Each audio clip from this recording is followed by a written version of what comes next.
안녕하세요. 서울 가톨릭사회복지의 본당 사회복지사업 담당자 장소영 율리안나입니다. 지금 시간에는 본당 사회복지 공모지원 사업을 수행하실 때 유의할 사항에 대해서 안내해 드리도록 하겠습니다. 먼저 차례입니다. 첫 번째는 사업계획 준수에 대해서 알려드릴 거고요. 두 번째는 회계 처리 지침, 마지막으로는 사업 진행 시 유의할 점에 대해서 말씀드리도록 하겠습니다. 사업계획 준수란 1번 승인된 사업계획서에 따라 진행하기. 이 승인된 사업계획서라 함은 저희 서울 가톨릭사회복지회에 사업신청서를 내실 때 어떻게 본당에서 사업을 하겠다라고 계획을 쓰신 게 있거든요. 그 계획서에 따라서 사업을 수행해 주셔야 합니다. 2번 사업계획을 변경해야 되는 경우, 본당에 사정이 생겨서 변경을 해야 하는 경우에는 본당이 마음대로 변경을 해서 사업을 수행하시는 게 아니라 변경 사업에 대한 내용을 꼭 저희 사회복지회로 공문을 통해 제출해 주셔야 합니다. 이 공문은 본당에서 임의대로 막 신청서를 제출하시는 게 아니고요. 반드시 본당 주임신부님의 서명이 들어간 공문이 저희한테 제출해 주셔야 하겠습니다. 세 번째로는 사업 변경 보고 없이 사업을 본래 목적대로 시행하지 않을 경우에는 저희의 지원금은 반환해 주셔야 합니다. 마지막으로 변경 승인 없이 사업실을 지출했을 때는 저희가 결과 보고서를 검토할 때 그 집행액은 환수 조치될 수 있음을 반드시 알아주셨으면 합니다. 두 번째 회계 처리 지침에 대해서 말씀드리도록 하겠습니다. 1번 지원금은 2021년 12월 19일까지 집행을 완료해 주셨으면 합니다. 따라서 혹시나 미집행 잔액이 있다면 2021년 12월 24일까지는 저희 사회복지회로 반납해 주시길 바라며 반드시 본당 또는 지구 명의로 입금해 주셔야 합니다. 개인, 사회사무분과장이나 빈치용 회장님 명의로 입금해 주시면 안 되겠습니다. 3번 지원금은 사업계획 시 편성한 예산 항목에 대해 근거하여 집행하기. 이 말은 뭐냐면 저희 사업신청서 내주실 때 예산서 항목이 있었어요. 그래서 본당에서 그 저희의 지원금을 어떻게 쓰겠다라고 이미 예산서를 작성해서 신청해 주셨거든요. 그거에 따라서 집행해 주셔야지 본당에서 사업하다가 임의대로 이렇게 썼어요 라고 결과보고서에 작성해 주시면 안 되겠습니다. 4번 영수증은 세금계산서, 현금영수증, 그 다음에 카드 등록기에 의한 현금 영수증이 원칙이고요. 무통장 입금증은 가능합니다. 여기서 지금 간이 영수증이 빠졌죠? 간이 영수증 사용은 되도록 사용하지 말아 주셨으면 합니다.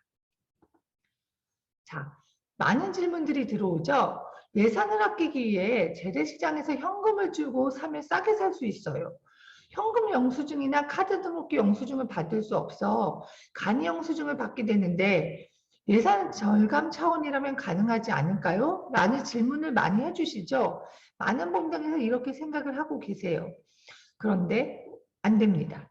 그 이유는 간이 영수증은 국세청에 가계의 소득이 신고되지 않기 때문입니다. 장기적으로 볼 때 세금이 누락 탈세되는 결과를 가져오겠죠. 이것은 나라의 경제를 위해 또 좋지 않은 일이니 간이 영수증 사용은 자제해 주시기 부탁드립니다. 거꾸로 나라가 부자여야 결국은 가난이에게도 혜택이 더 많큼 돌아갈 수 있습니다. 이 점을 좀 깊이 생각해 주셨으면 합니다. 그런데 사업을 하게 되면 부득이하게 간이 영수증을 받게 된 경우가 있겠죠. 이럴 경우에 저희 사회복지의 지침은 건당 1만 원까지만 허용이 되고요. 이럴 때 조금 여러분께서 해주셨으면 하는 사항, 그러니까 부득이하게 간이 영수증을 사용했는데 그래도 사용했을 때 좀 주의해 주셔야 할 사항은 스텝 1이라고 표시되어 있죠. 상호 표기 확인, 가게 간이 영수증에도 가게 상호명은 표시되어 있어야 하겠습니다. 그다음에 두 번째, 연락처 표기 확인. 그 가게에 그 상호 가게 이름과 그다음에 연락처가 반드시 표기되어야 하겠고요. 세 번째는 가게 대표자 명의가 간이 영수증에 표기되어야 하겠습니다. 그다음에 저희가 그 기타로 조금 주의해 주셔야 할 사항의 첫 번째는 인쇄비는 그 인쇄물에 대한 청구서와 세금계산서가 반드시 첨부되어야 하고요. 강사료와 그 다음에 사례비는 저희 사회복지회 지원금으로 집행하시면 안 됩니다. 숙박비, 교통비 등은 반드시 세금계산서 또는 현금 영수증을 원칙으로 하고요. 부득이한 경우만 무통장 입금으로 처리해 주시고 가장 유의할 사항 중에 하나, 현금 거래는 절대로 안 됐습니다. 이거를 저희가 10년 동안 사업을 하면서 많은 결과보고서를 보니까 숙박비, 교통비가 막 무통장 입금도 안 되고 그냥 종이에 이렇게 받았다는 그 영수증 처리가 돼 있거든요. 그런 건 절대 허용이 안 되고 저희 지원금으로 이렇게 숙박비, 교통비가 처리된다면 저희는 이거 환수 조치하겠습니다. 그러니 반드시 주의해 주시기 바랍니다. 마지막 큰 3번 사업 진행 시 유의할 점에 대해서 말씀을 드릴게요. 증빙 영수증은 결과보고서 제출을 대비해서 미리 사진 촬영이나 스캔을 해주시면 되겠습니다. 보통 결과보고서를 저희가 받는 시점이 12월인데요. 그때 이제 9개월치 영수증을 한꺼번에 막 하시다 보니까 사진 촬영이 누락되거나 뭐 복사하느라고 정신이 없거나 그래서 사업을 하시는 본당분들도 되게 바쁘신 거예요. 그러니 미리미리 사진 촬영이나 스캔을 해주신다면 12월 결과보고서 때 좀 편해질 수 있으리라 생각합니다. 그다음에 여러분 두 번째, 여러분들이 많이 누락을 해주시는 건데요. 결과보고서 작성 시에는 사업 진행에 대한 주임 신부님의 평가사항을 반드시 게재해 주시길 바랍니다. 이 사업의 총 담당자는 주임 신부님이세요. 그러니 이 사업의 총괄 진행자였던 주임 신부님의 평가가 반드시 기재돼야겠죠. 세 번째로는 결과보고서에 별첨 자료로 사진 3장에서 5장을 첨부해 주세요. 그러니까 결과보고서에 이제 보통 한글 파일로 삽입을 시키신 다음 저희한테 스캔을 해주셔서 보내주시는데요. 이것은 잘못됐다기보다 저희가 나중에 사진 자료를 활용하고자 할 때 전혀 활용할 수 없습니다. 왜냐하면 화질이 낮거든요. 그렇기 때문에 별첨 자료로 사진을 첨부해 주셨으면 합니다. 마지막으로 코로나19 상황이 안정될 때까지는 항상 사업 수행 시 마스크를 착용해 주세요. 작년 2020년도 결과에서 좀 우수한 본당에 대해서 저희가 그 사진 자료를 이렇게 취합을 하면서 이렇게 연차 보고서를 만들려고 했을 때 안타깝게도 마스크 착용이 안 돼서 그 사진을 저희가 활용할 수 없는 경우가 좀 건건이 있었습니다. 그러니 저희나 대상자나 둘 다 좋을 수 있도록 건강을 지킬 수 있도록 여러분께서 항상 마스크를 착용해 주시기를 부탁드리겠습니다. 이제 용어 설명을 좀 드릴게요. 여러분들이 결과보고서를 작성하실 때 용어가 조금 어려우신지 많이 좀 오류가 난 거를 2020년 결과보고서상에서 많이 발견했습니다. 자부담이라는 건 뭐냐면 저희 본회 지원금, 서울 가톨릭사회복지회 지원금 이외에 본당에서 부담하는 모든 금액을 통칭합니다. 본당 지원금도 좋고 그다음에 빈첸시오 회비나 본당 사회사무분과에서 회원들이 자체적으로 모금하는 돈, 그 외에 단체에서 지원하는 돈 등 이런 본당에서 스스로 부담하는 금액 전액을 말합니다. 그러니까 사회복지 지원금 외에 모든 금액을 자부담이라고 생각하시면 되겠습니다. 예산계획은 본회의에 제출한 공모사업 신청서가 있으세요. 거기에서 작성된 이 공모지원 사업을 위해서 사용하려고 준비된 예산입니다. 그 예산계획을 저희가 결과보고서 상에를 보니까 예산계획을 헷갈리셔서 막상 집행액이랑 예산계획이 금액이랑 똑같이 작성하신 문장들이 꽤 여러 건 제가 발견했어요. 그래서 예산계획은 신청서 상에 이렇게 쓰겠다고 기재된 예산서를 의미한다고 생각하시면 되겠습니다. 최종 집행액을 의미하는데요. 공모지원 사업을 진행하는 데 있어서 실제로 집행한 사용금액을 라고 생각해 주시면 되겠습니다. 집행률은요, 최종 집행액에서 나누기 예상 금액에 곱하기 100을 하면 내가 예산 대비 얼마의 집행액을 썼는지 그건 비율이 나옵니다. 이 수식을 잘 보고 있다가 결과 보고서를 작성해 주시면 되겠습니다. 자, 증빙자료 제출에 잘못된 예를 하나만 알려드릴게요. 아까 전에 제가 그 영수증은 그냥 그때그때 스캔이나 사진 촬영을 해두시라고 부탁된 게 이렇게 9개월치를 한꺼번에 붙이시다 보니 지금 여기에 영수증이 서로 겹쳐 있어요.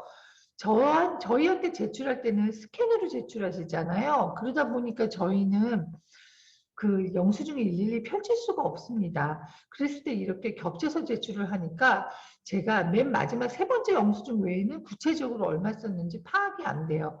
이런 본당이 몇 개 본당이 있었거든요. 그는 영수증을 따로따로 이렇게 붙여주셨으면 좋겠습니다. 잘된 예는 제가 이따가 다시 한번 슬라이드를 통해 말씀드리겠습니다.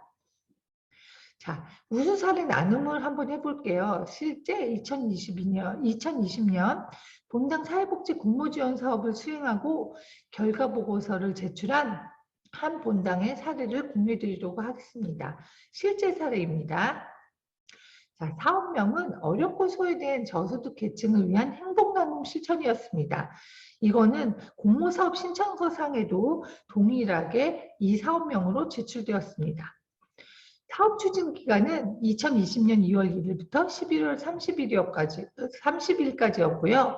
사업 참여 기간은 12명이었습니다.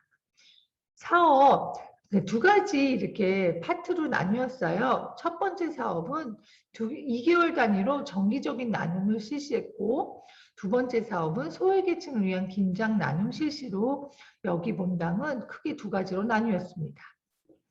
그래서 간략하게 사업 요약을 해주셨어요. 2개월 단위로 총 5회 신청할 예정이고 코로나19로 인해 5월부터 신청해서 결과적으로는 총 4회를 실시했습니다.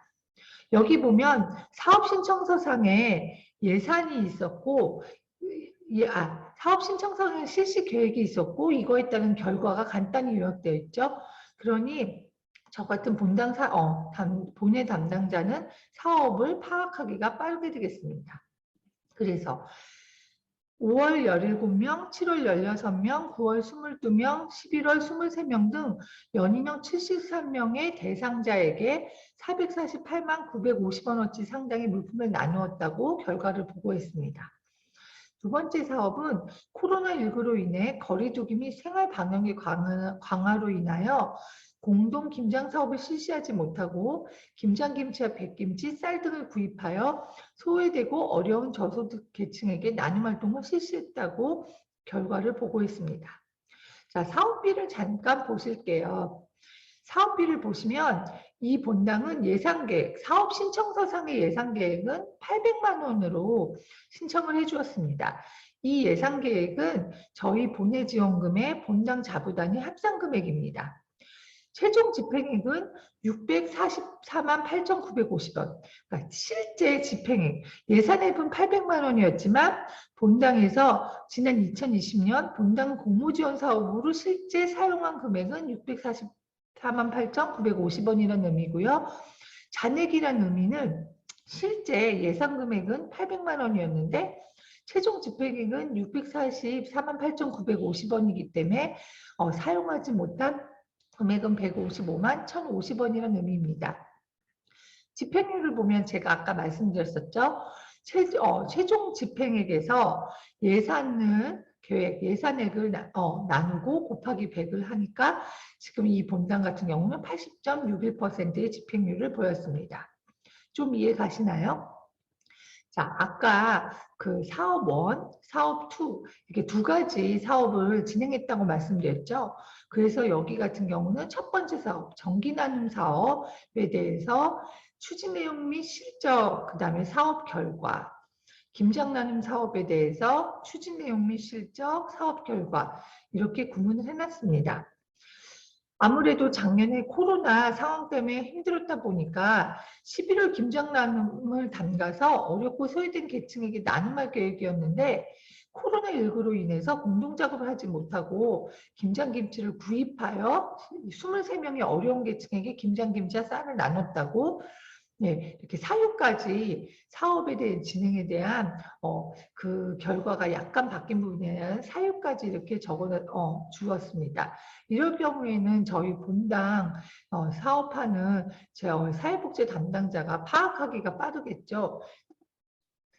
그다음에 지역사회 활용 및 연계 내용. 자, 이것을 제가 왜 슬라이드로 따로 표시를 했냐면 굉장히 지역사회와 연계를 좀 잘했습니다. 한번 보시겠습니다.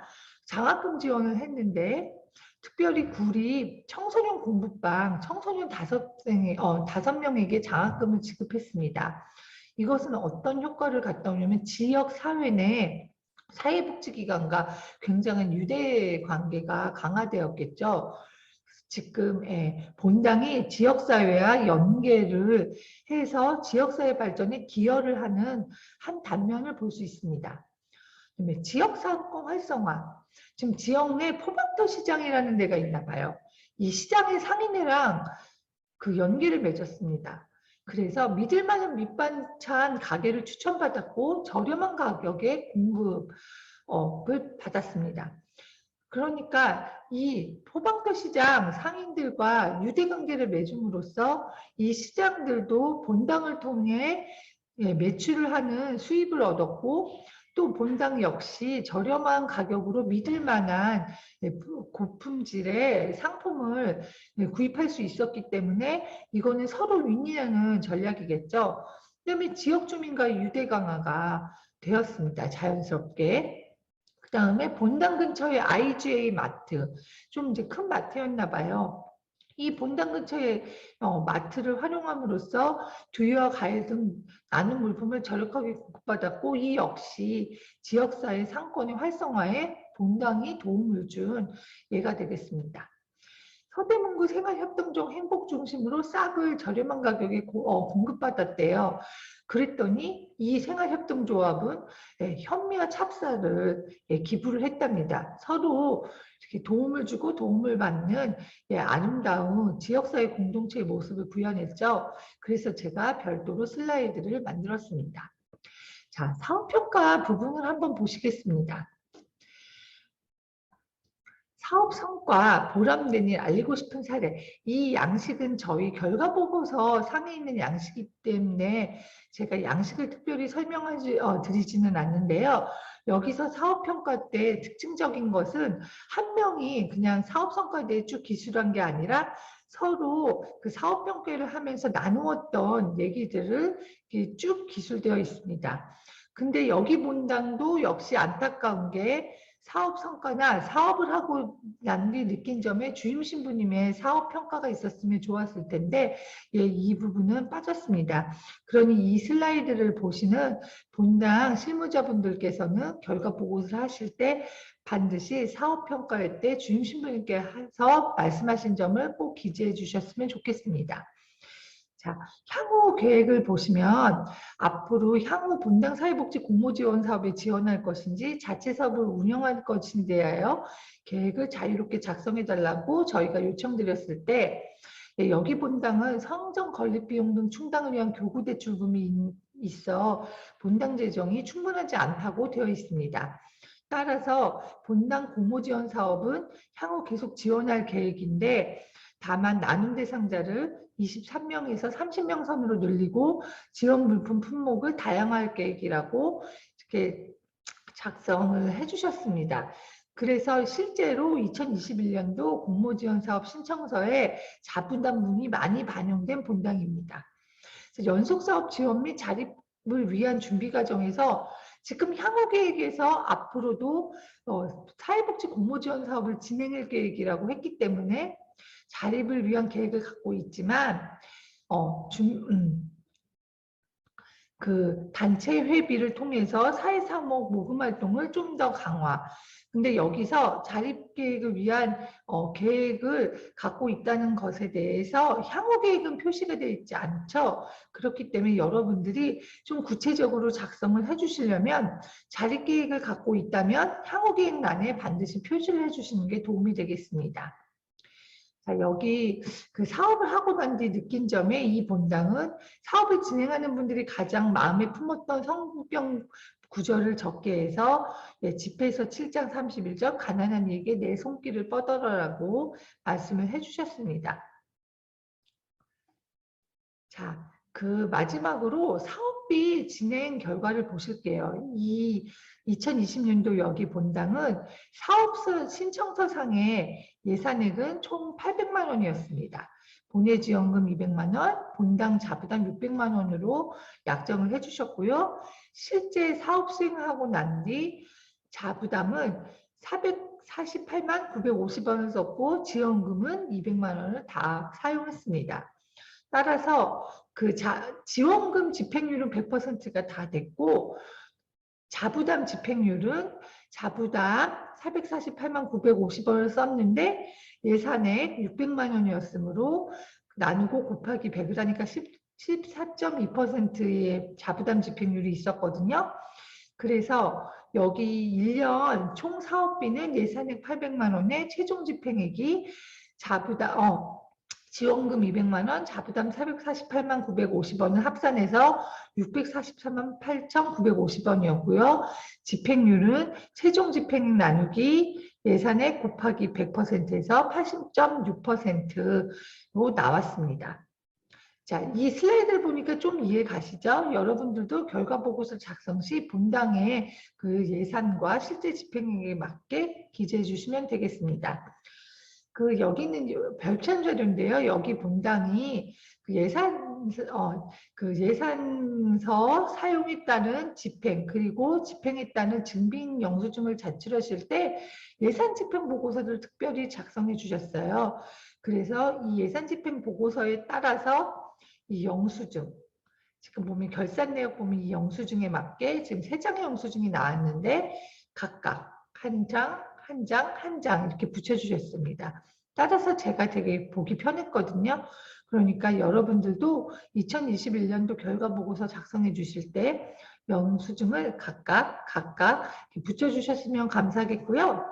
예산 집행 보고서는 이 본당에 특성에 따라 저희한테 제출해 주신 거니까 너무 부담 갖지 마시고 의무적으로 이렇게 제출해 주시지 않아도 됩니다. 부담 가질 필요 없습니다. 자, 이상으로 본당 사회복지 공모지원 사업 수행할 때 유의사항을 마치겠고요. 언제든지 그 사업을 수행하시면서 문의사항은 727-2251로 저희는 사업 담당자 이름은 장세윤 율리안나입니다. 전화 주시면 되겠고요. 특별히 저희 홈페이지 www.caritasseoul.or.kr로 본회 홈페이지에 들어오시면 다양한 자료가 많으니 참조해 주시면 되겠습니다. 자, 이상으로 교육을 마치겠습니다. 감사합니다.